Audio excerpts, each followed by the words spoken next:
Hi there, and welcome to the podcast episode of the television show Stargate SG-1 for the channel Let's Review with Layla and You. For additional content on the other review episodes published by this account on a variety of subjects, come visit us in the RSS community where you can find us under the name Let's Review with Layla and You. You can also find us on Instagram under the same name. Here you can find more additional in-depth content, including with every episode an upload of promotional posts accompanying every podcast episode, as well as provide us a place for vacation and where we can share and exchange ideas, thoughts, and whatever else you like to share concerning this whole adventure that we're setting out on together. So come meet up with me, myself, and I would love to hear what y'all think. Hope to see you there.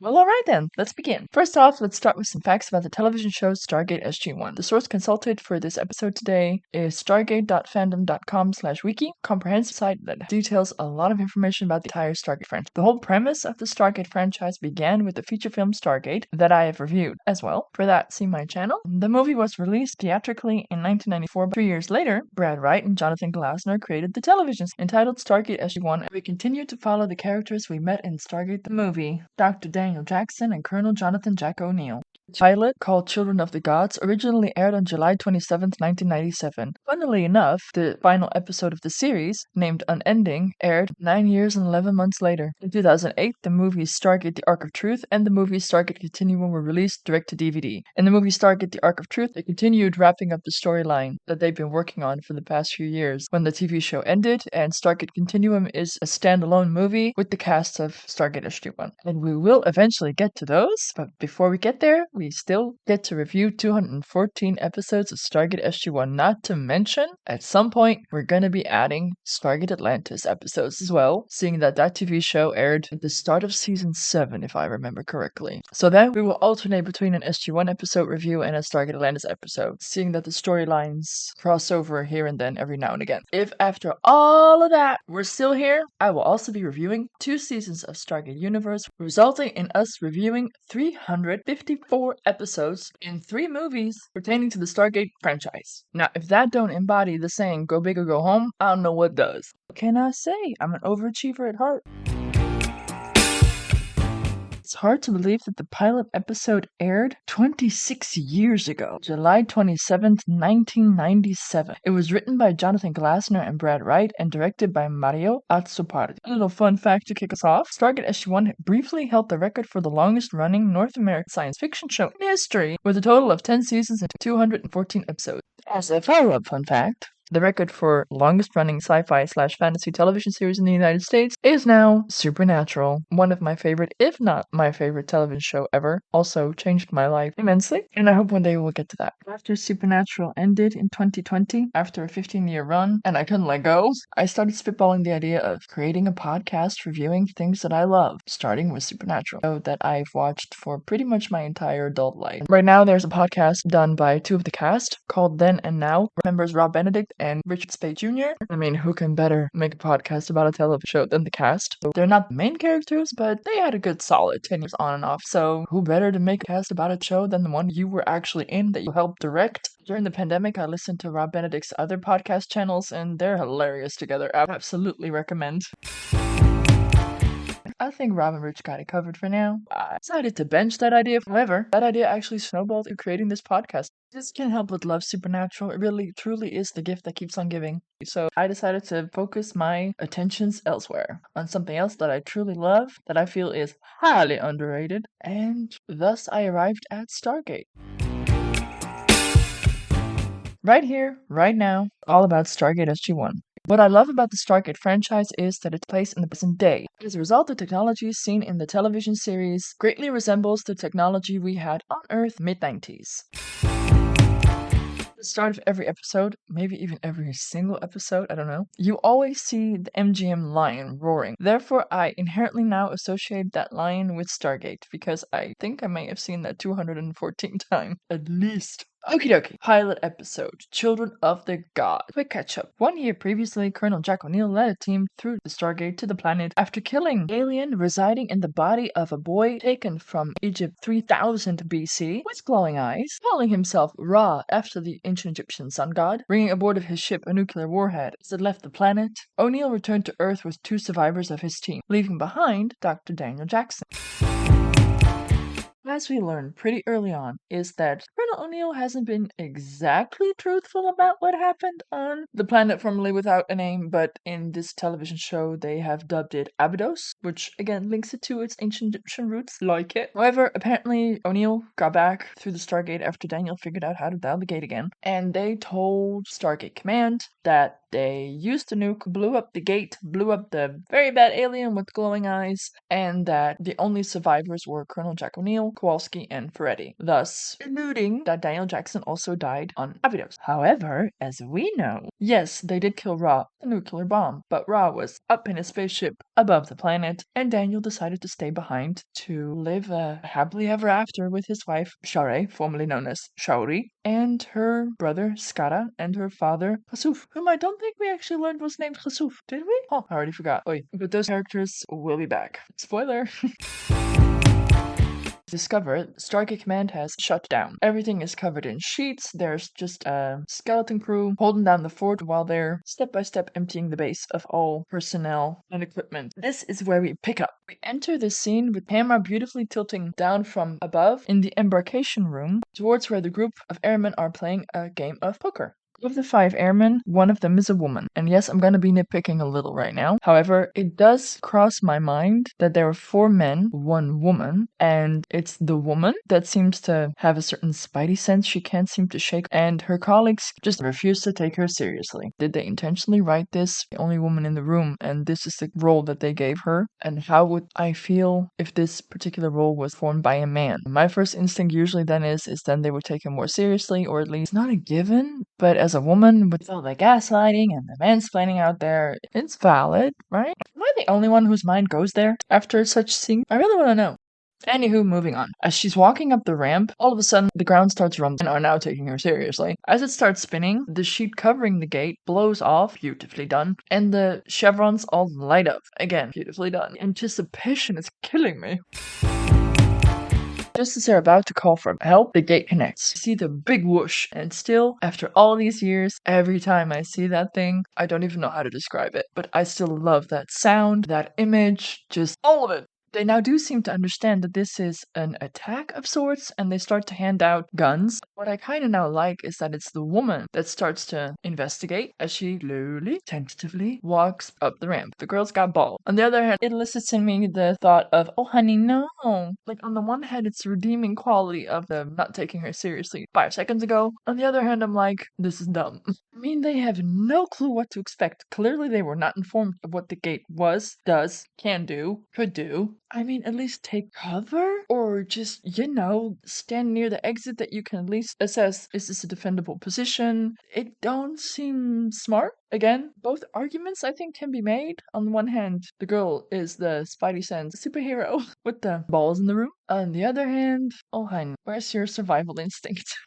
Of course, seeing that it's fiction and shit needs to happen to further the plot. And in this case, to make the next little bit happen, as she approaches the event horizon, she's about to finger the puddle when a gray ball comes through, drops by her feet, and starts to scan her. I'm sorry, gray ball, no. My first instinct is grenade, but that's me. Anywho, as she kneels down to grab the ball, all of a sudden, someone steps through the gate and grabs her by her throat. And you see the big mask, they're different from the ones in the movie, but they're still very intimidating. The serpent guard grabs the gun out of her hand. We see 6 more serpent armor to the open Stargate, followed by one being whose armor appears to have a gold sheen. As the camera tilts up to the man with the golden sheen, his mask drops, and we see a human face with a what to call it? It's like a little golden bald cap? Yeah, let's call it a golden bald cap.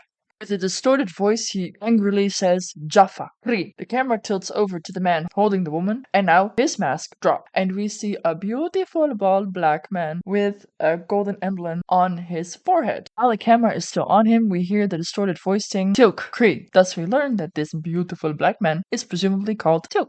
Which, incidentally, I'd never clocked before, that even in the first 5 minutes we already were told Teal'c's name, but now looking for it when everyone's name is revealed, trying to watch this as a first-timer again, it kind of surprised me that pretty much in the first 5 minutes we are told, hey, this is Teal'c. Apparently it was way more important to know his name than the golden mask bald cap fella that's doing all the ordering around. Priorities, I guess. As the man with the distorted voice and the golden sheened outfit grabs hold of the woman, we see another familiar little thingy, and that is the hand device, with the gem that can glow in the palm of the device, that he uses on the forehead of the woman, and it instantly seems to seriously mellow her out. Apparently that's another function that this device has. In the movie we saw that it can fling you across the room, and that it can fry your brain. Apparently it can also give you like a lobotomy. Handy, I guess, no pun intended.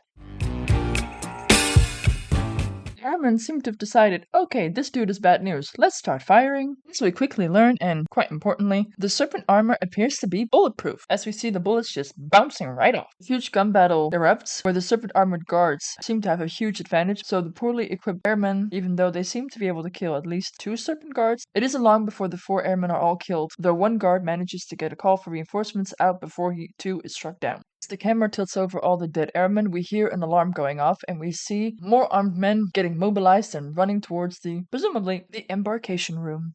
Fun fact, this shot repeats itself throughout the television show multiple times. I mean, it's a perfect filler shot. We also see a wide door of all wide doors. Like, dude, the door is like, what, 10 feet thick? Closing. Shortly thereafter, we return to the gate room, where we see again that the gate is activated, and the only remaining occupants are now the dude in the golden outfit, Teal'c, and the female airman. In walks General George Hammond. Oh, how I love that man. Played by the amazing actor Don S. Davis, who unfortunately has since passed. He now too yells, "Hold your fire," clearly showing that he's the man in charge. Before the head of the serpent-armored golden mask locks back up, he makes eye contact with General George Hammond, and his eyes glow. We see the general visibly shaken by that display of alienness, I think is the word. The man with the golden serpent armor walks through the gate. The last 2 serpent guards follow with the woman still held hostage by them, and the gate disconnects, leaving our general and his men standing alone in a now deserted gate room. The next shot just before the introduction song is beautiful. The way that they tilt from behind the gate, through the gate, down onto the ramp, while General walks up the ramp, visibly shaken, ending with him getting this look of determination, which leaves you with the feeling of, okay, it is on. Good way to start a show.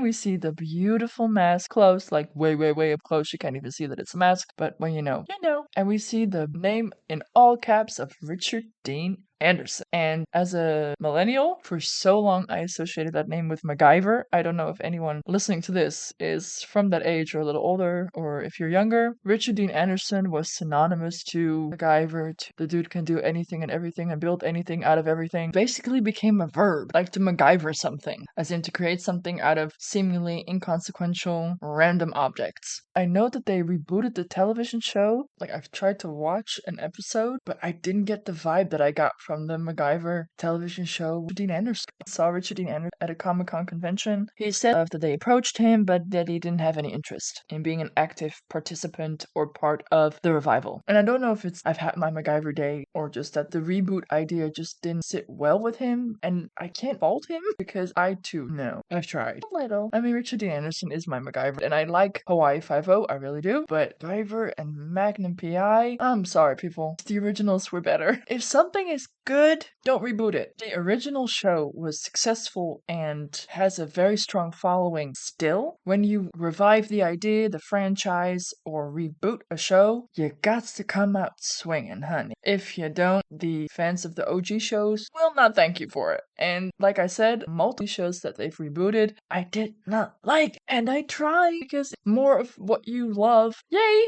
But if it's hurting the memory, don't. Give it like 5 to 10 years for the OG fans to either get distracted with another shiny toy, or just, I don't know, just either stay true to the formula, preferably with some recurring cast members, or just no touching. Like, don't ruin it.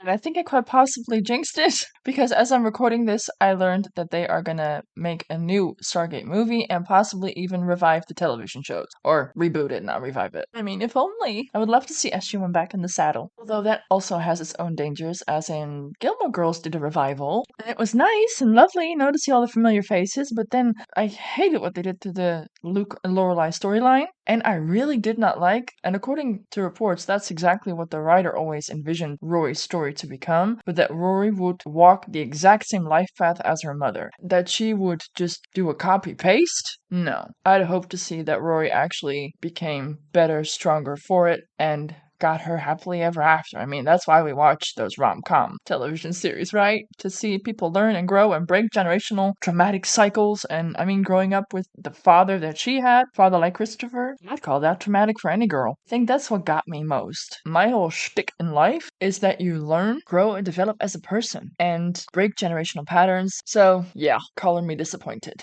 But I reserve judgment. I will watch it and I will review it and see how I feel about it. But instead of going like, yay, more Stargate stuff, I thought like, oh no, don't ruin it. Oh, but that's, I think, because I'm now, again, full on into the television show that I love so very much and just, again, fear that they're gonna ruin it or taint it or just, and I mean, it's there. You can't ruin it because it will always be there as is. But sometimes learning new stuff, seeing new stuff, it ruins the memory or changes how you can feel about it. I mean, granted, it was the same television series, but if you're not up to date on NCIS, plug your ears for a minute or fast forward. That's the benefit of a podcast. But I loved the Ziva character, truly. She'd been dead for many seasons. The storyline was completely wrapped up. I loved her character. I was very sad to see her go, but you know, it happened. And then, fuck me, they brought her back. And on the one hand, I was like, she's alive, which was awesome. But then what they did to her character, I did not like. They made her, for the lack of a better term, a jellyfish. Well, she, in my mind, represented strength and empowerment,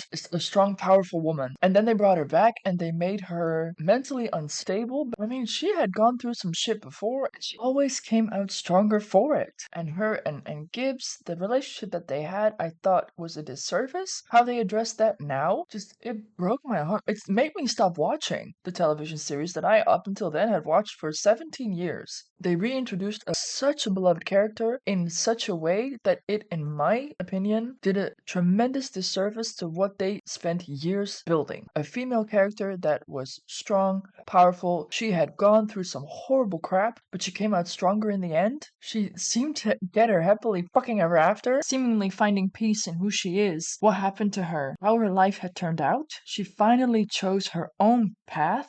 Then not only did they bring her back so tormented and broken, they again linked it to her brother. I mean, yes, Ari was the best, greatest baddie on the TV show that they kept using again and again and again. But after 16 years, people find a new fucking villain. Stop making her entire world, everything that woman suffered because of her brother. But after everything, why did they now again made her suffer so greatly for an act that she committed that he for 100% had coming? And then they didn't even wrap it up nicely. We didn't even get the Nozo and Ziva reunion with Teal'c. At least give us that.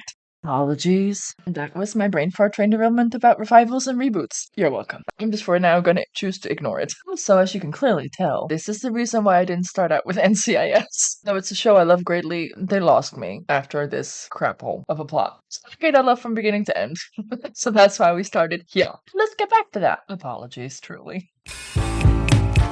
With Richard Dean Anderson, there are two very distinct parts that he played where he just nailed it. I think with Richard Dean Anderson, the difference is in MacGyver, he was very serious, or at least I remember it being a very serious show. Engaging, and there was some humor in it, but not like in Stargate. In Stargate, he's goofy. He can be. He's a commanding officer, and you take him seriously, and in my opinion, he is what a commanding officer should be. Same with Don S. Davis as General George Hammond.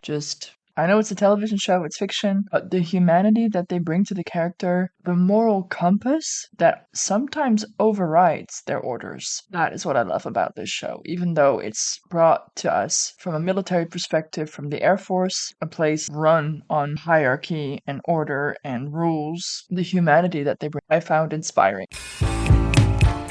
Richard Dean Anderson asked the writers of the television series to make his character distinctly different than the character that Kurt Russell played, even though it was inherently the same character, as in Colonel Jonathan Jack O'Neill. Maybe to distinguish the roles from another MacGyver kind of role. I don't know if that was also his reasoning to ask this, but he distinctly told the writers of the television show he wanted to portray the character of Colonel Jack O'Neill differently, not as heavy and as moody broody as Kurt Russell portrayed the character as it was written back then. So to make it the same character yet distinctly different, they altered the name to write it with 2 L, which became a running joke in the television series. So watch out for those.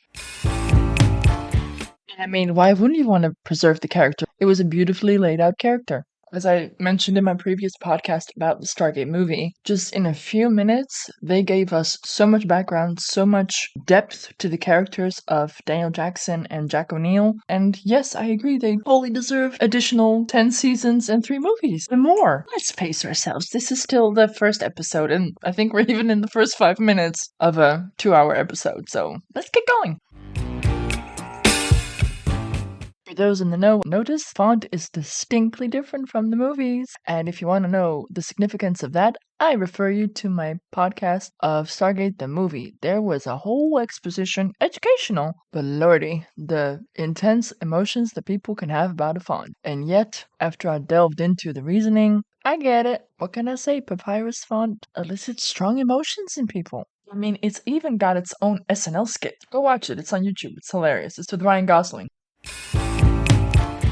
After we're shown Richard Dean Anderson's name, the name of the show, Stargate SG-1, is shown, and in it, they wisely chose to make the second A the symbol that we learned in the movie represents Earth, also is the point of origin symbol on the Stargate. It is safe to say that this symbol, the Earth symbol, continues to be of great importance to the show and to the franchise as a whole, as well as myself, as you will have learned by listening to my podcast episode on the movie.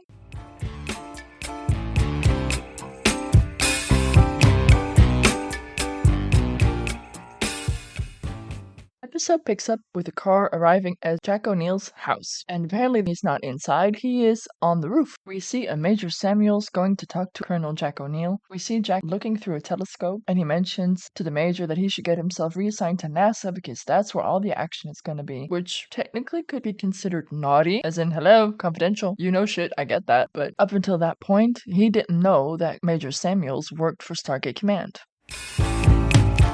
After disclosing that he was sent by General Hammond, who replaced General West, the man that we knew led the Stargate Command program in the movie, and referencing that he has been called in concerning the Stargate, retired Colonel O'Neill drops his, I guess you could call it free-loving attitude and turns serious, and he joins Major Samuels at Stargate Command, where he is introduced to General George Hammond. Can I just say that Major Samuels just irks me from the get-go? Am I the only one? To me, he comes across as a smarmy-ass ass. And I instantly like George Hammond, and I instantly like Jack O'Neill, but Major Samuels, I don't know exactly what it is, but somehow he just makes you want to punch him in the face. Repeatedly. I mean, throughout the episode, he becomes more smarmy and more assy, so. But lordy, I never learned to like him. How about y'all? Did anyone ever learn to love Major Samuels? What I love about the meet cute, if you want to call it, between Jack O'Neill and General Hammond is that, one, O'Neill keeps saying retired with a sassy little attitude, which I can appreciate, but also that General Hammond starts the conversation asking a question that you did not expect him to start off with. Like, he catches him off guard from the get-go. I like that. It's the type of banter that continues throughout the show between these two characters, and I am here for it. Next, they take O'Neill down to the morgue to show him the dead serpent guard that they killed, where they all redundantly note that the dude ain't human. Well, yeah, he has a marsupial kangaroo kind of like pouch, but well spotted. They babble on about weaponry, and this is where it gets interesting, because Samuels, Schmarmy Dick, I'm sorry, I'm just gonna keep calling him Smarmy something, says we can't figure out how they operate, and then here is awesome Colonel O'Neill, and he just handles it like he's been doing it every day all day, and he unlocks the staff weapon and he locks it again. And I mean, there is just one button, people. You can't tell me that with all your weaponry skills, you couldn't figure out how to work a singular button. General Hammond then discloses that the man that he witnessed also had glowing eyes, just as O'Neill reported in his Abydos mission report that Ra had. When Hammond mentions this to O'Neill, he's taking it seriously now. When O'Neill, Kowalski, and Ferretti refuse to reveal anything other than what was in their reports, Hammond discloses that he intends to send a nuclear bomb through the Stargate to Abydos, believing that the aliens could only have come from there and hoping to destroy whoever came through so that what happened at Stargate Command will never be repeated. In General Hammond's demeanor, we clearly see that he knows O'Neill's hiding something. He questioned him about Daniel. It wasn't a secret that O'Neill didn't like Daniel, but O'Neill's response quickly dissuades any doubt that there was something there that he's trying to hide. And it isn't until they are at the gate and he sees the bomb and General kind of smugly like, okay, we're going to send this bomb, that O'Neill knows that he's being caught out and that he now has to confess. O'Neill reveals that he lied about the bomb destroying the planet, the gate, and that the bomb was in fact aboard the ship where the alien Ra was, and thus Ra was destroyed, but that the Abdominians are still alive and living in freedom with Dr. Jackson living among them, which causes General Hammond to lose his cool. After some meeting with his superiors, Hammond allows O'Neill to send a message through the gate instead of sending a probe. Lordy, we've got aliens, probes, so many jokes to be had, but it's still the first episode. I'm a refrain for now.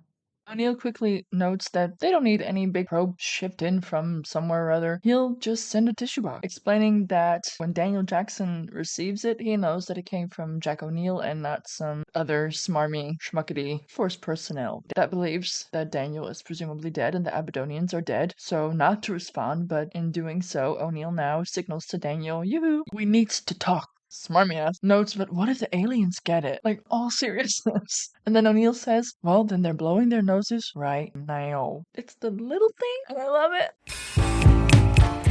The tissue box, empty, because the dude is smart, is returned through the gate with the text on it, thanks, send more. O'Neill is recalled to active duty and he regains his rank of colonel. Jump ahead to the next morning where there is a mission briefing at 0800. We see Colonel O'Neill in his suit. I love a man in a uniform. I don't know what it is, but it really is a thing. Like a uniform, suit and tie. Oh, daddy. A team is formed by Colonel Jack O'Neill, Kowalski, Peretti, and they are now joined by Captain Carter, theoretical astrophysicist, a scientist, a doctor, and a lady! Because apparently Sam Carter is Samantha Carter. Now, I do love Samantha Carter, but the early introduction bit here with the mission briefing, where she goes all moon-eyed and goes, I feel like I've been preparing for this my whole life. No, that made me hollow. Like, first the whole, I played with dolls bit, and then I've been preparing for this my whole life. Those lines, in my eyes, are such a disservice to her character. It just got awkward. And then he's trying to big dig energy do her by equating Stargate travel to pulling 8Gs, and she, thankfully, gains some cred by saying, yes, I know how that feels. But just, it all just signifies to me tiny dig energy, not to mention, yes, I do so love a man in a suit. I really do. It makes me tingle. However, the female suits, such a turn off. Why are the women required to wear pencil skirts? They're confining. Just give her girls some pants, would you? I find it sexist, personally, that the official female Air Force suit of a woman has to be a skirt. Just, pants are gender neutral. Plus, trying to fight or run in a pencil skirt, not easy. Unless you hike that little fucker up, but then it's like over your butt, and then you show your butt, and that's not very ladylike. And then you got a whole other discussion about public indecency, and then you get in trouble for that. It ain't easy being a lady in a man's world. Next, we come up to the whole confusing bit about rank. O'Neill tries to reference her as a doctor, and she corrects him, saying it's appropriate to refer to a person by their rank, not their salutation. You should call me captain, not doctor. For non-military folk, that's a little confusing, but okay, so everyone else can call her doctor, but when you are in the Air Force yourself, you have to call her captain. Noted? O'Neill tries to resist because he doesn't want a scientist on his team, trying to make us think that it's about that and not the part that she's a woman. And here we thought that he abandoned his prejudice against nerds after first greatly disliking, but learning to seriously appreciate and value Dr. Daniel Jackson. But okay, apparently not. My mistake. Carter continues on saying, I'm an Air Force officer just like you are, Colonel. O'Neill kind of amps up the creep factor by responding, oh, this has nothing to do with you being a woman. I like women. I have a problem with science. Just the way that he says, I like women, it's unprofessional and just creepy. She tries to big dig energy back by saying that she logged over 100 hours in enemy airspace, that she's tough. It's uncomfortable. There does seem to be a little banter, like she's amusing O'Neill, and thank God later on they become a whole hell of a lot less creepy and awkward, and they become a lot more professional, sometimes a little flirty, but this just creeped me out. Apparently later, Amanda Tapping, who plays Sam Carter, states that that's one of the worst lines she's ever gotten. The line about that her reproductive organs are on the inside instead of the outside. And I remember back in the day when I heard that line, I was like, oh, Boom, I need to remember that. Because in the 90s, that to me was, thank you. A woman standing up to a man who was being all uncomfortable because she's a lady and this is a man's occupation and whatnot bullshit or other. But yeah, now awkward and ill, who needs to talk about reproductive organs? Again, we see the great whoosh as the Stargate activates. The team walks through the gate, and I love this little moment. It appears that Ferretti and Kowalski, they know what to expect, so they just waltz on through. And then the other two guys that have never been through the Stargate, you see them hesitate for a second before they then also step through the gate. Next, we see Colonel O'Neill and Carter walking up the ramp, and then he innocently says, Captain. Carter says, oh, don't worry, Colonel, I won't let you down. Again, with the mooning. Just, no, honey. He continues by saying, ladies first. As they continue to walk up towards the gate, she apparently feels the need to say, oh, you really will like me once you get to know me. Because for a woman to be able to do her job, it's so very important for the man to like her. And he responds, oh, I adore you already, Captain. That is not professional banter. Just for a quick second, imagine two men talking like this. Not cool. And then she, which I then do appreciate, geeks out at the event horizon. As she starts fingering the puddle, you see it respond similarly to when you touch water. And I gotta say, beautifully done. I don't know why they thought of that special effect. It's beautiful. She just keeps ogling the gate and the adorable factor seems to wear off. O'Neill just shoves her on through. Next, we see O'Neill emerge through the gate and it dissipates behind him. He approaches Carter and little nitpicky me. It's only the woman that appears genuinely affected by gate travel. The other men all seem to be fine. Suddenly, all sides, people emerge pointing guns at them when Daniel pops up. Okay, I haven't seen this show in, I think, well over 10 years. The moment that Michael Shanks, aka Daniel Jackson, appears on screen here, my mind goes like, oh god, I have a type. As in, at that exact moment, he looks a lot like young Jensen Ackles. I never clocked that before, that they look so similar. Guess you learn something new about yourself every day. O'Neill seemingly just ignores Daniel and walks up to Skara, who stands behind Daniel. Skara salutes O'Neill. The boys have their moment, and in comes Sha're. Daniel beckons her. O'Neill approaches her, and something that irks me a little is that she looks to Daniel for permission to shake his hand. It's a small gesture, and I know in certain cultures that is the way a woman is supposed to behave. Daniel was supposed to be different, or so I hope. That kind of subservient behavior of a woman towards her husband just there. Plus, it doesn't align with how Daniel later describes her. While they're having this little moment, Carter was having a moment of her own studying the dial home device. This was the device that we didn't see in the movie about how to operate the gate. And here comes our first beloved MacGyver reference. She's going on and on about how it's amazing that this was missing from the Dig at Giza, that this is how they controlled the gate, and it took them 15 years and 3 supercomputers to MacGyver a system for Earth's gate. It's kind of a cute moment. Then O'Neill tries to capture her attention by calling out, and she finally turns around, introduces herself to Dr. Jackson as Dr. Samantha Carter. O'Neill, being his sassy, snippy little self, says, I thought you wanted to be called Captain. And she studiously ignores him. Smart girl. O'Neill discloses that 6 hostile aliens came through the gate on Earth and that they looked a lot like Ra. Daniel immediately responds that they didn't come from Abydos. The boys take shifts guarding, and this is a little fun fact, the gate 36 hours a day every day, so apparently the days on Abydos last 36 hours as opposed to our 24 hours. That afterwards didn't seem to have any relevance, but hey, it's a nice little nugget, I guess. As they're all gathered around to eat, there's a fun little bit between Skara and O'Neill with moonshine. Next, and this is a callback to that scene in the movie where they were bonding over O'Neill smoking cigarettes, which thankfully Richard Dean Anderson doesn't do, and they still kept that token of that bonding moment in the TV show, referencing it as such, which is nice. They found a way to preserve it.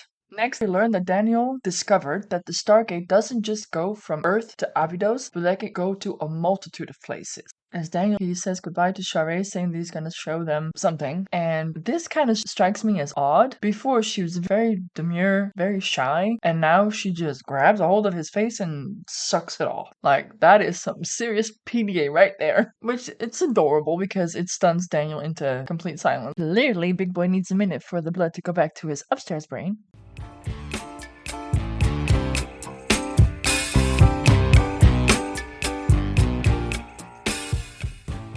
Again, just as in the movie, we see them exit the temple, walking down the ramp, with the shot of the giant pyramid in the background. Beautiful shot. Good thing they recycled that one. So I wonder why they deleted moons in the sky. In the movie, that was a beautiful shot and clearly signified that we weren't on Earth anymore. But here they seem to have deleted the moons.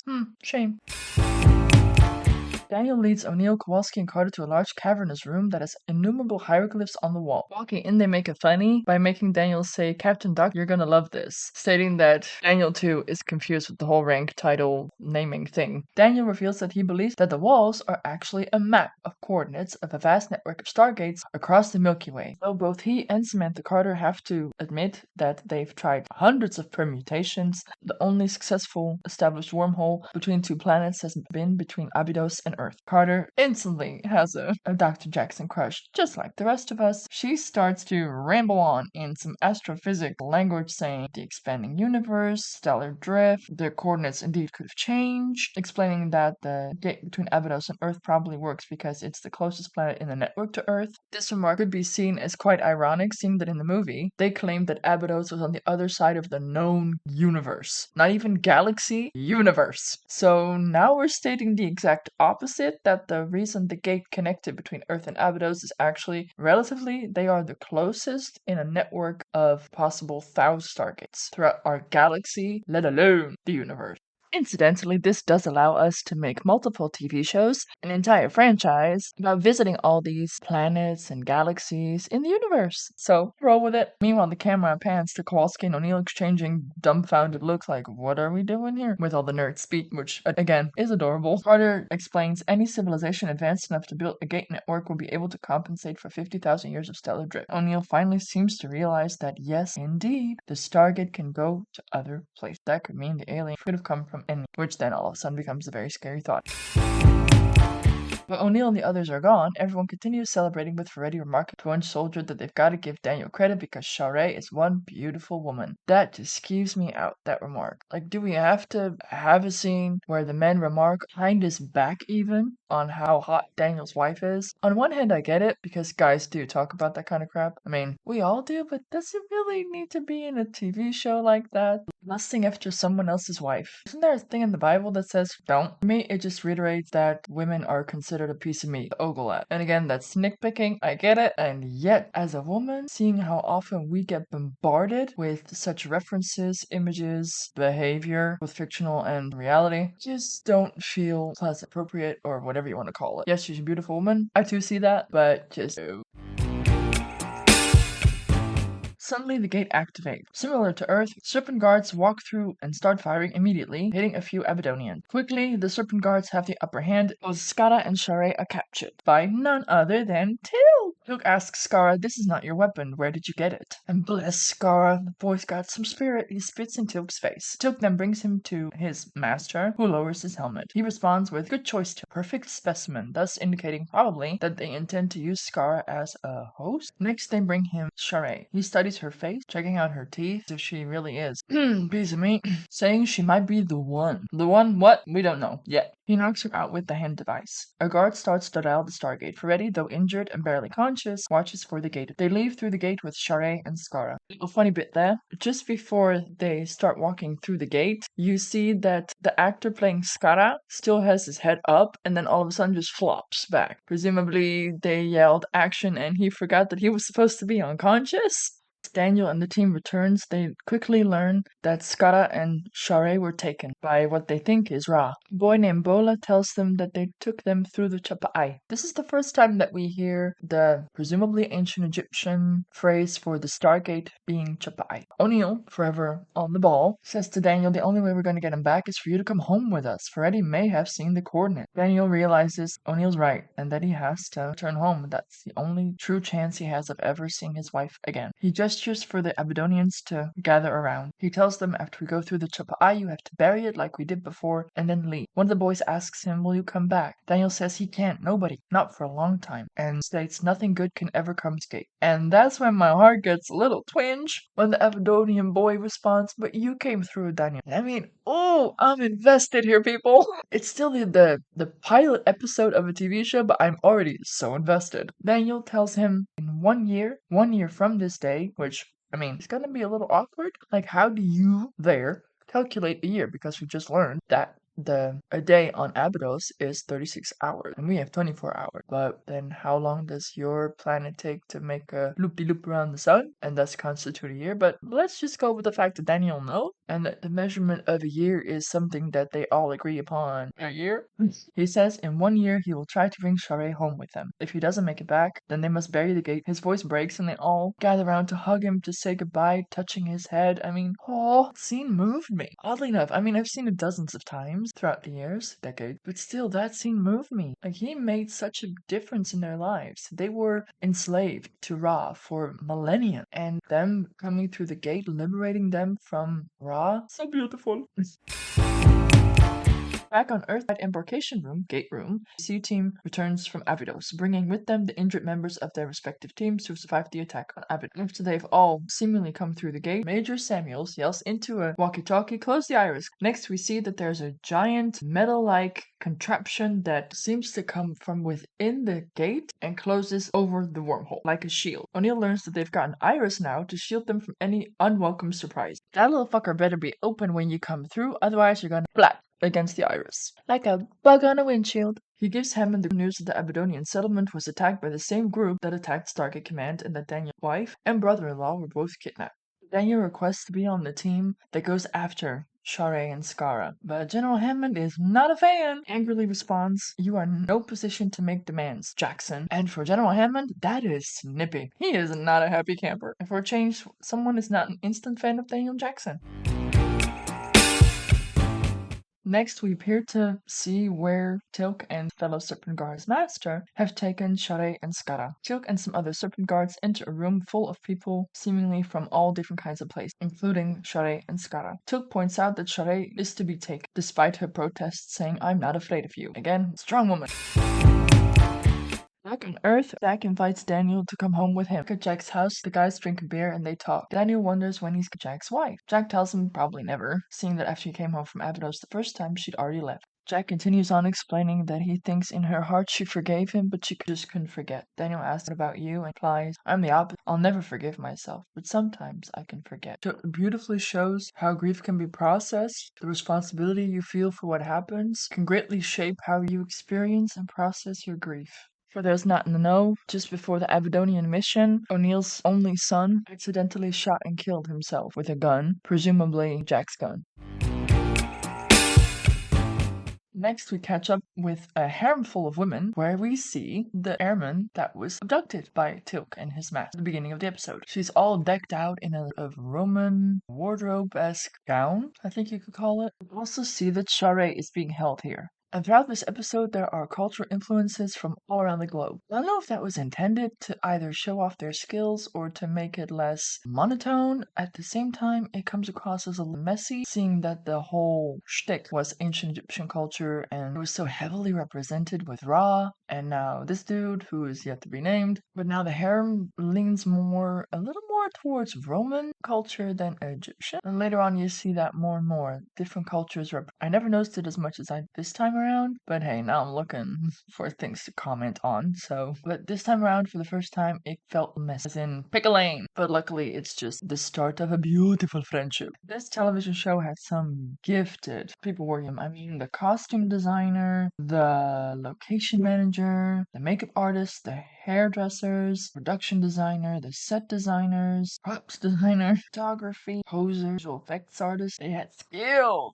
Anyway, back to the lady. She gets selected by Teal'c and taken from the room to his master, who's all decked out in another flamboyant outfit, still with the ball cap. And now we learn what the intention of all the kidnapping is. Apparently, he is looking for a vessel for his queen. They rip off her clothes, and then the master, who is yet to be named, seems to approve. He again uses the hand device to mellow her out to make her more compliant. He calls a woman who has that same pouch that we saw earlier in the episode, and from it emerges a creepy ass well, they're gonna call them symbiotes, so let's call it a symbiote that peeps out and apparently deems the lady unworthy, so it crawls back in and the lady carrying the symbiote walks away. The master in all the flamboyant outfits, he now realizes that as a vessel she's rejected, so now she's no longer useful, so with the hand of ice he kills the US airman.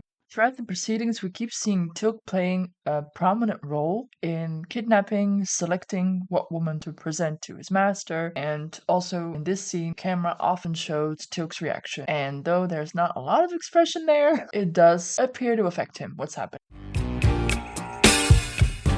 In the next scene, we return to Earth where we see them gathering for a meeting. When Hammond asks who's coming through the Stargate, Daniel has an epiphany. He says Ra played a god, the sun god. He borrowed the religion and culture of the ancient Egyptians and then he used it to enslave them. He wanted the people of Abydos to believe he was the only god. Ra may have not been the last of his race after all. And then Kowalski jokingly says maybe he has a brother, Ray, which always gets a chuckle out of me. It's a really bad joke, but oddly enough, it does work. Daniel starts brainstorming, stating Ra's race was dying, and he survived by taking over the body of a human host, an Egyptian boy. He then hypothesizes that why couldn't more of his kind do that?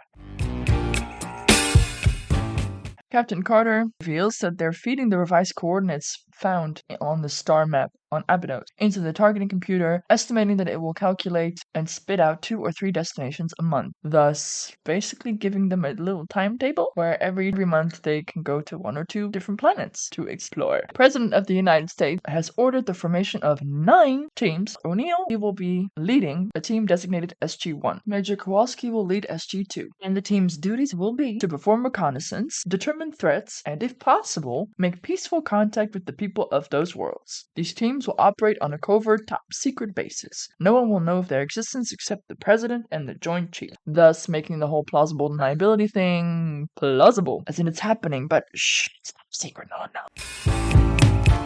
Next, they learn that Ferretti is awake. Of course, only in movies and TV shows. We're lucky that Ferretti blocked the entire Stargate address so that we can keep the momentum going. Give SG-1 team a place to explore and rescue, preferably. Although we already know it's too late for the airmen. Ferretti apparently saw all the 7 symbols, so he knows where Skara and Sha're were taken. Thus, the first mission is a go. Apparently, I'm not the only one that don't like Samuels, because when they move out to go through the gate, Samuel says to Kowalski, I kinda wish I was going with you, and Kowalski says, yeah, kinda glad you're staying behind. I mean, it's not just me, evidently.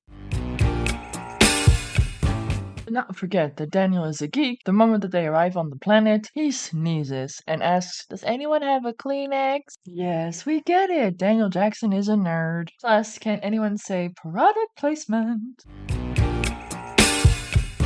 Daniel deduces from the setup that the gate must be an integral part of their spiritual culture, because around the gate it's like a little Stonehenge kind of idea. I mean, the location manager of this television show, bless you, you made me fall in love with British Columbia. Honestly. Incidentally, a few years later, what made me extra happy was that a lot of Supernatural was also shot in British Columbia. You can never have enough of that beautiful landscape. It makes me want to move to Canada.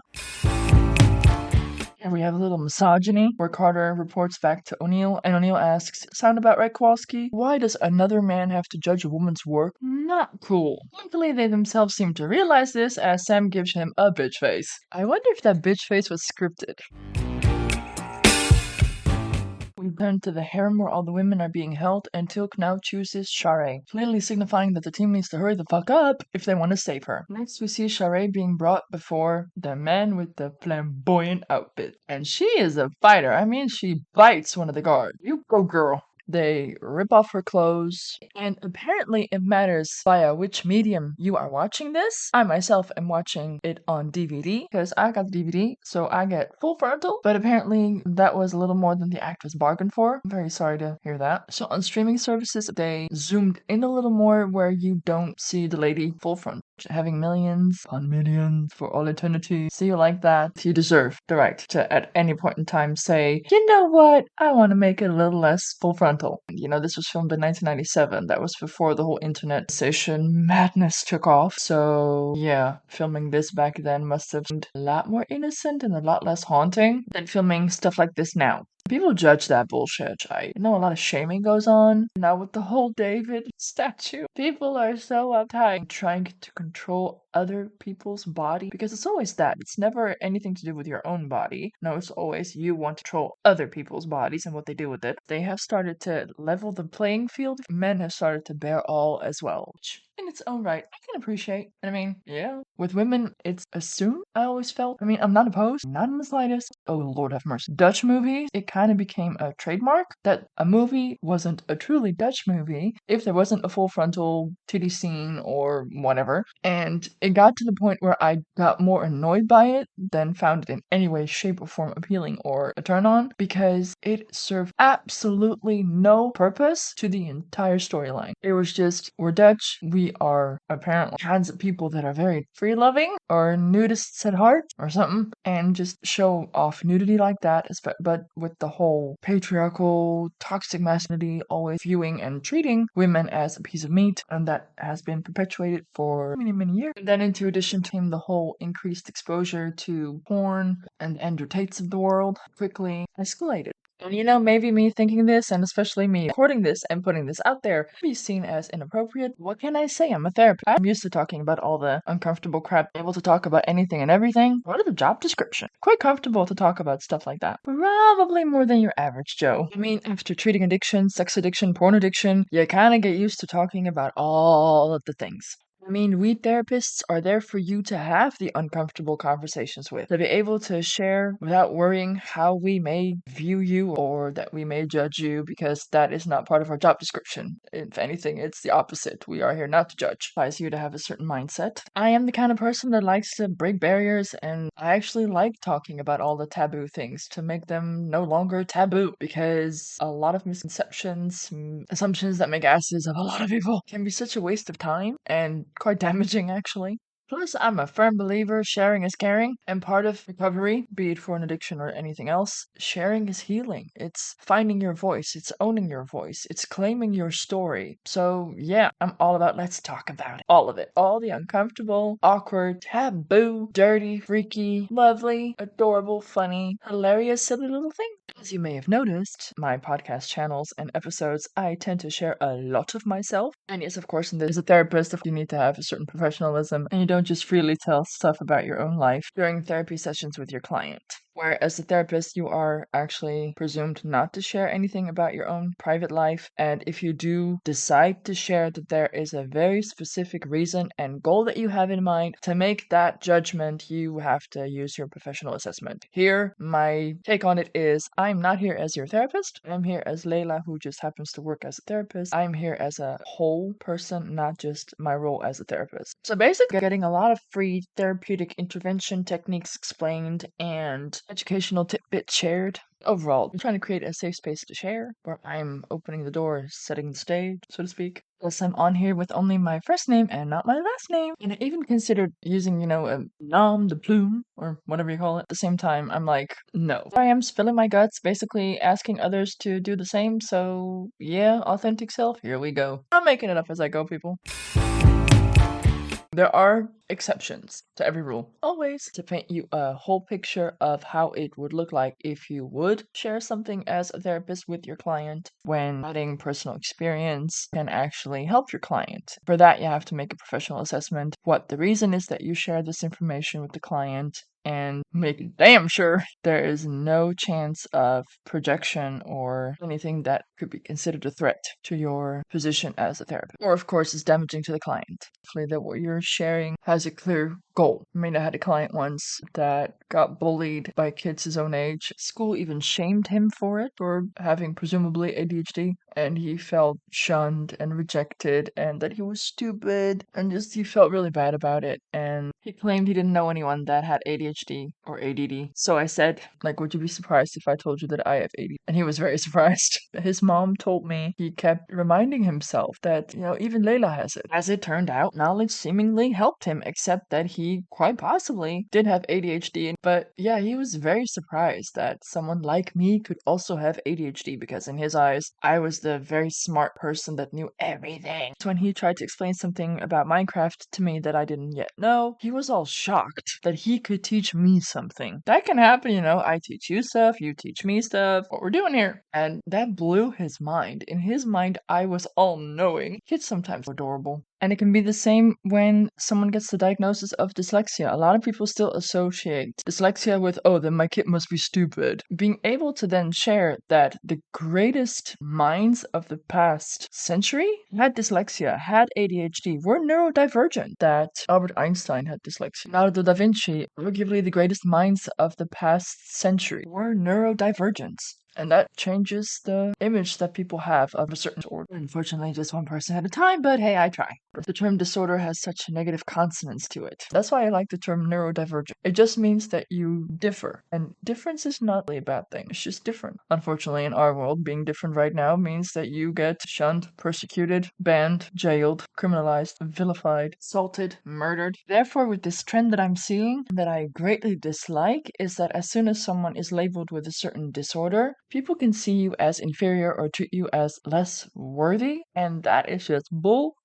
Getting diagnosed with a particular disorder is supposed to help you understand yourself, and in knowing what type of disorder you have can lead to certain tools that can help you manage it, learn to deal with it, make other people around you better understand you. It was supposed to be, in my eyes, something that would help others understand you quicker, not use it to make you feel inferior to them. Again, ableism, not okay. People tend to forget is that the behavior described in the criteria utilized to make a diagnosis refers to behaviors and traits that we all possess, greater or lesser extent, every single human on the planet. For those of you interested in learning a little more about yourself, during my cognitive behavioral therapy course, my teacher suggested that we'd go check out VIA Institute, where you can do a 24 personality strength test for free, where it ranks 24 strengths. I did that one, and when I saw my top 5, I was like, oh yeah. Now I get why I struggle so much in this society. I mean, my top 5 is, wait, what was it? If I can,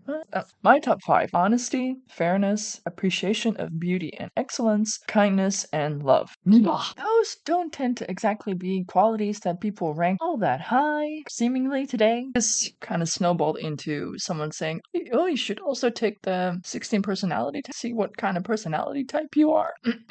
So I did that, and then I found out that apparently I am an INFJ, an introverted intuitive feeling judging, also known as an advocate. And back then, discovering that I possessed these qualities in this format connected to this label was finding my instruction manual to myself, because up until that point I just felt weird, one of a kind, and not in a good way, just never fitting in. It wasn't a happy feeling. Basically, I just felt alien in a world of humans. They have this saying, like, too alien for this planet, too human for outer space. That's me, or that feels like me. And just reading characteristics of INFJ, I thought, well, hey, glad to know it's not just me. I recognized a lot of myself in it, and thus also realizing, okay, so this is a personality type that a lot of other people have as well. So it's just I'm different from the people surrounding me, people that just did not match me. And that was an eye-opener, truly. First in self-acceptance, and in also starting to learn to recognize my own behavioral patterns, where I tried to shrink myself, mistake other people's emotions for my own, and had a serious tendency of people-pleasing. That one was the first to go. I see it all again as a Venn diagram, not just black and white little squares that you can be shoved into, because apparently I'm an INFJ, apparently I'm an Enneagram 9, apparently I'm type 9, I'm neurodivergent, I have ADD, some would say empath, others would say trauma survivor, or I'm a highly sensitive person, or I don't know.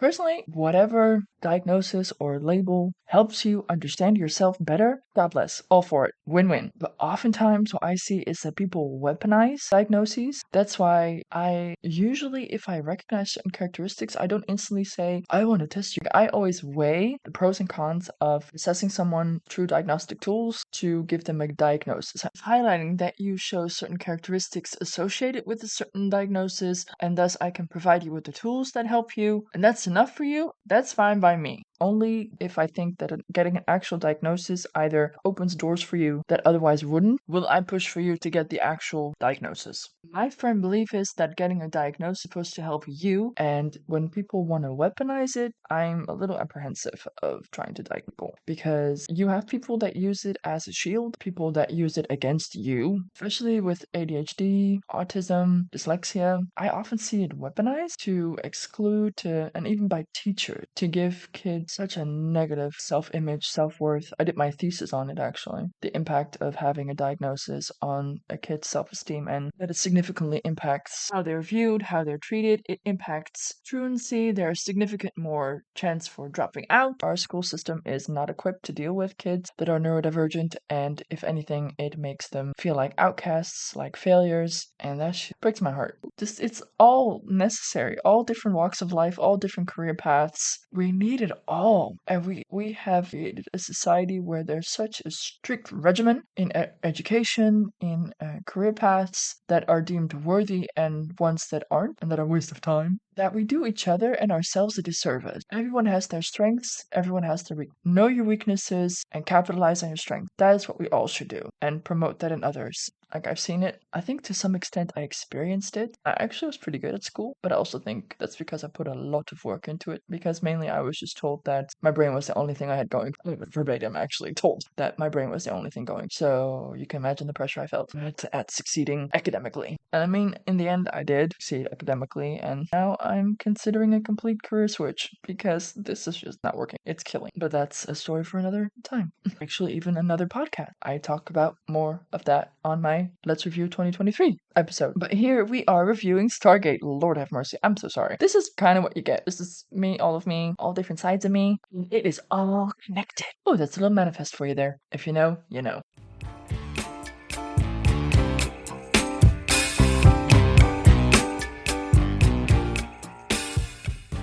To me, Nudity became more of, oh, alright, show some skin, you're very daring, la-di-da, instead of it actually having any relevance to the story, which incidentally, in this case, I felt it does. With this storyline, the nudity, for me, did make sense, but even then, you can imply it without actually having show it, especially if the actress isn't comfortable with it. So I gotta give props to the people that decided to, seeing that it's now on a streaming platform and again reaching a whole new generation audience, that you reserve the right as the actress that bears all, the actor that bears all, that you are allowed to say, you know what, maybe make it a little more conservative.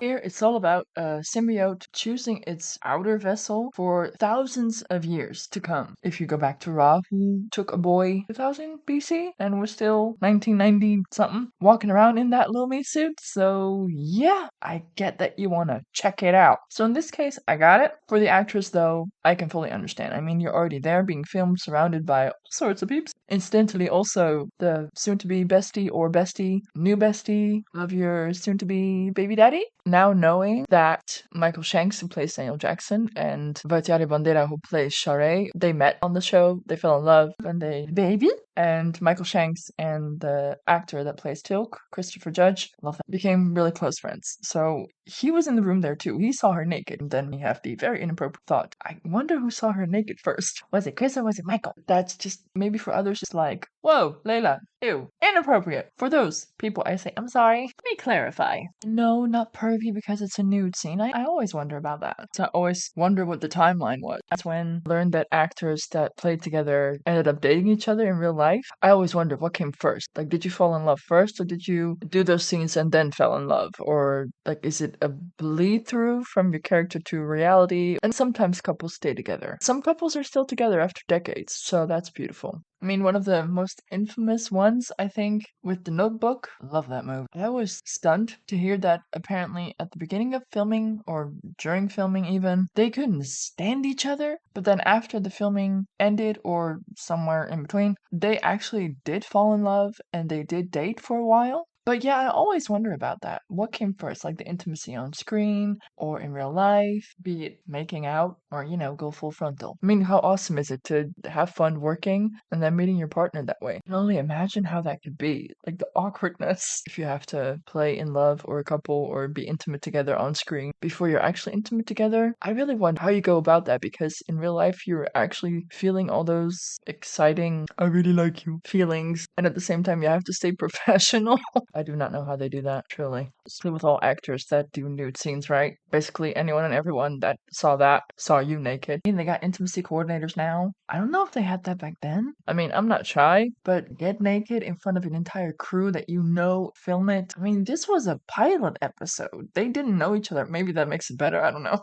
But to think that this is like, hello, this is my first day on the job. Let's get naked as the only person in the room. I mean, if you're all getting naked, that's fine. Let it all hang out. But yeah, as the only one. And I mean, incidentally, in this particular episode, she wasn't the only one, but at that scene being filmed, she was the only one, or I don't know if hers in the airman scene, consecutively, that the camera setup was the same. Apart from that, having to add that extra tension of maybe possibly liking someone that's there on the set or is friends with that person. Yeah, I really wonder how that feels, how you do that. I guess in these kinds of instances, it's both me being a therapist, in addition to my interest in the whole creative process. Just like I mentioned in my other podcast episode, I truly believe had I not had a physical disability, and thus people always telling the only thing that I could do was a 9-to-5 desk job, being told explicitly that anything to do with the arts was out of reach, impossible for me, in addition to all my family drama that I could not for the life of me get away from, for the longest time, I would have blown this popsicle stand so long ago, and I would have gone into the arts. Most definitely, preferably on the other side of the planet, to get as far away from my family as I possibly could. Seriously. I think this is also a little thus vicariously living through or something. Like everything and anything to do with content creation, be it writing, producing, directing, having all these decades of consuming all kinds of media that greatly inspires me. It has only shown me more that entertainment, creating content, there are infinite ways to create, to participate. I really think about how it was filmed, how it was created, what inspired the writer, what inspired to film it in that particular setting, with that particular lighting. Why did the actor do that with his eyebrow? I now think a whole lot more, not just about the content and appreciate that.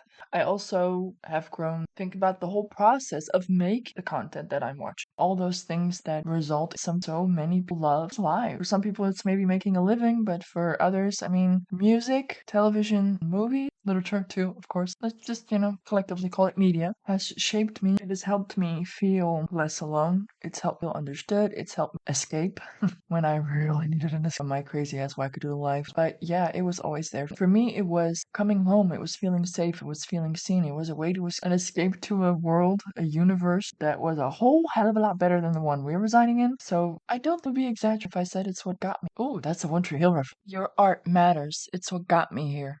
And right now, the writers are on strike. You have my full support. Keep going, because without you, all this beautiful content that helps so many people feel understood, make us feel safe, make us feel seen, give us a voice that feels like home, even when you're locked inside your home with a family that barely tolerates you, let alone love you. It gives you a window to a better world, and knowing that just because you don't match your environment, it doesn't say anything about you being wrong, that there's something wrong with you. It's just that you're surrounded by people who don't match you. But that don't mean that there aren't people out there that do match you. And that for me was such an eye. I grew up in a family unit, community that I felt misunderstood by, barely tolerated by, shunned, shamed, just in no way, shape, or form comfortable in. So for me, art in whatever shape it was available to me saved me. And here I am creating my own content. Aw, and we've come full circle.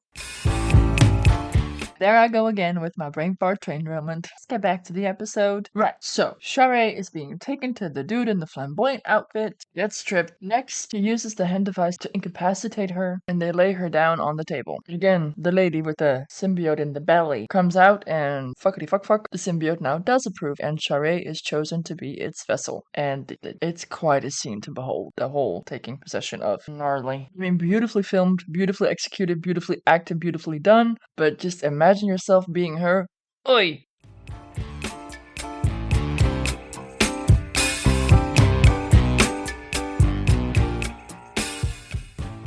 Though, yes, there is, I mean, this is mid-90s, there is serious misogyny going on here. But I also love the show because it at the same time called out patriarchal customs such as misogyny. Because when Carter, O'Neill, and Daniel are walking, Carter asks, Dr. Jackson, tell me more about Sha're. How did you meet? So Daniel knows this story is a little awkward. O'Neill happily jumps in, knowing no doubt that this will piss her off, and said she was a gift. And Daniel says, she was, actually, from the elders of Abydos the first time we were there. Carter is, rightfully so, absolutely raged with that little fun fact, and responds, and you accepted?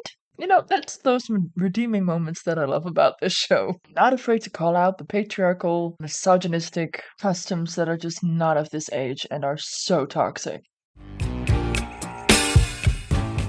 When coming upon villagers, Daniel approaches them and tries to make contact. Incidentally, this is one of the rare moments where there is a very clear language barrier. Of course, to make this show work in the long run, you couldn't have this talking with hands and feet, barely understanding each other happen, because then how are you going to make an episode of 45 minutes if the first 40 minutes are used to even say, hi, I come in peace? At a certain point, we just don't talk about it, that apparently people on other planets have learned to speak English or American, apparently developed along, even though they haven't been on our planet in over 4,000 years, but hey, let's roll with it. Next, they're taken to the village Teal'c. Buildings, the wardrobe, the makeup of the entire set seems to be ancient Greek, Roman inspired. Also with the turbans, you go a little more towards the Asian. It's a little, like I said, for me this time around, it came across more as messy, but I know it looks beautiful. And I think I don't know if it's an intentional pun or if it's just now the first time that I clock it. Massive horn is blown. Everyone, when the horn is blown, bows down towards the front of the table, and Jackson, being the geologist, anthropologist that he is, also bows down, where Carter and O'Neill look at him like, what you doing? And Jackson says, when in Rome. And I mean, it really looks like ancient Rome, so kudos. The serpent guards, the dude in the shiny, golden, flamboyant outfits, good lord, they become more flamboyanty? That's not a word. Every time we see him. And he says, kneel before your queen. And as he unveils the queen, we see that it is Sha're. Oh. Daniel gets up and tries to approach her, but she seemingly doesn't recognize him. This is emphasized when her eyes glow. Shortly thereafter, the dude flings Daniel across the room with his hand device. Next, O'Neill tries to take aim, and Sha're, who's not really Sha're anymore, steps in front of him, thus making O'Neill pause, and he gets knocked out. Just in this short scene, so much happens that gives you all sorts of feels.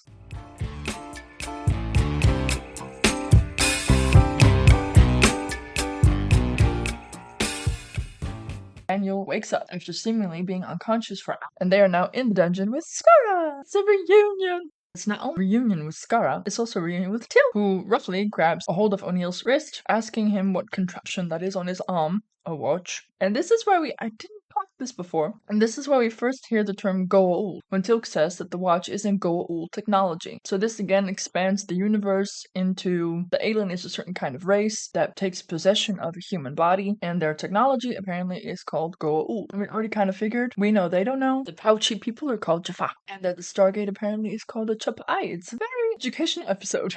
Next, we also finally officially learn the name of the dude in the golden flamboyant outfits is named Apophis, as Daniel now finally identifies him. Ra is the sun god, and Apophis is the serpent god, his rival. It's all directly from the Book of the Dead of the ancient Egyptian pantheon. Shortly after, apparently for no good reason, showing Teal'c where they're from. When he asks, where are you from? Daniel gives him the earth symbol, and he's the enemy. He's the one that took your wife, that took all of you, kidnapped you, and God only knows intends to do what with you, but you just happily tell him exactly where you're from, which incidentally is also on your arm patch right there. Next, Teal'c comes back into the dungeon and decrees something in Jaffa speak, which Skara translates as they are going to choose the children of the gods, thus taking ownership of the title of the episode. Enter Apophis and his queen being hauled in on a litter box? No, that's for a kitty. Okay, so I genuinely had to look this up because in my brain somewhere is stuck litter. It's actually indeed called a litter, but I think the more fancy name could be a palanquin. But yeah, like a litter with curtains, but with litter, I think litter box for a kitty. So yeah, let's go with palanquin. If I even pronounced that correctly. I don't know. Ask Google.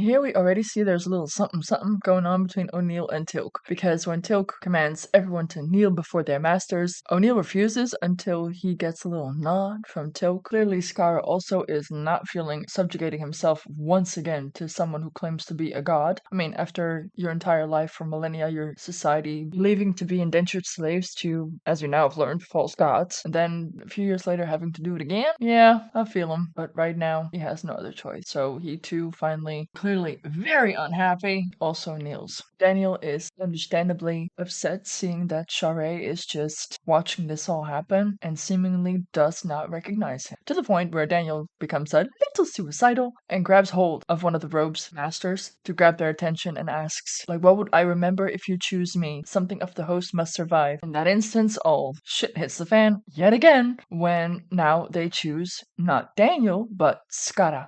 Skara is led away, Apophis orders the rest to be killed and leaves. The serpent guards, including Teal'c, march into the room and people start running around screaming, and O'Neill looks Teal'c in the eye and says, I can save these people. Help me. Teal'c seems to, consider the offer. He snidely responds with, many have said that, and you think, uh-oh. But then suddenly he turns his weapon around, shoots one of the serpent guards, and says, but you are the first I believe could do it. Ooh, I felt that. He tosses his staff weapon to O'Neill and they liberate everyone. After eliminating the threat, they blow holes in the back of the dungeon and crawl out. When everyone's evacuated, Teal'c is the only one remaining. O'Neill calls, come on. And this kind of struck me as shocking that Teal'c did all this expecting to stay behind and die, because he responds with, I have nowhere to go. And then O'Neill, being, off the cuff and awesome, responds with, for this, you can stay at my place. But yeah, it's kind of sad to think that he would do this. He would betray everything that he devoted his entire life to, saving these people, but then expecting to just remain behind and get killed for his treason. But luckily, he now has a friend in O'Neill, and he's coming with us. Yay! On the stroll back to the Stargate, Teal'c now fully explains what is a Jaffa. A Jaffa is bred to serve so they may live, as in they, the gods, as in the creepy little bugger that drills into your skull and takes up residence in your brain. Teal'c shows them his larval Goa'uld, like the little baby, in his pouch. Again, ew, but beautifully done. Showing it to the rest, everyone is like, ew, okay, get rid of it. But Teal'c explains in exchange for carrying the infant Goa'uld until maturity, he is allowed to live a long and healthy life. I mean, sounds like a good deal, but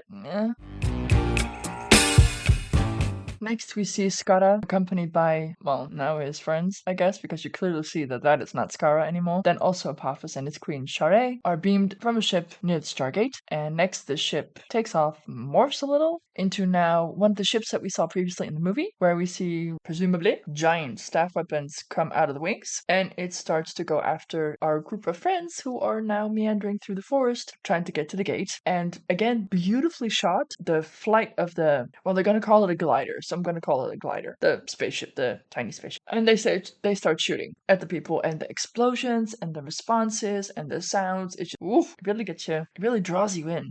Just when it looks that all is lost, in comes Kowalski with the frickin' bazooka. He shoots the glider out of the sky. It crashes near the gate where Apophis, a little pissed off, now watches it crash into the ground, and he angrily walks through the gate. The group runs up the hill towards the Stargate, where they see Skara about to leave through the gate. O'Neill really doesn't seem to believe Teal'c when he says that nothing of the host survives, so now O'Neill's being a little suicidal, and he runs down the hill towards Skara, trying to connect, but no. We see Skara approach with a little smirk on his face, but then his eyes glow and he blasts O'Neill with his very own little hand device.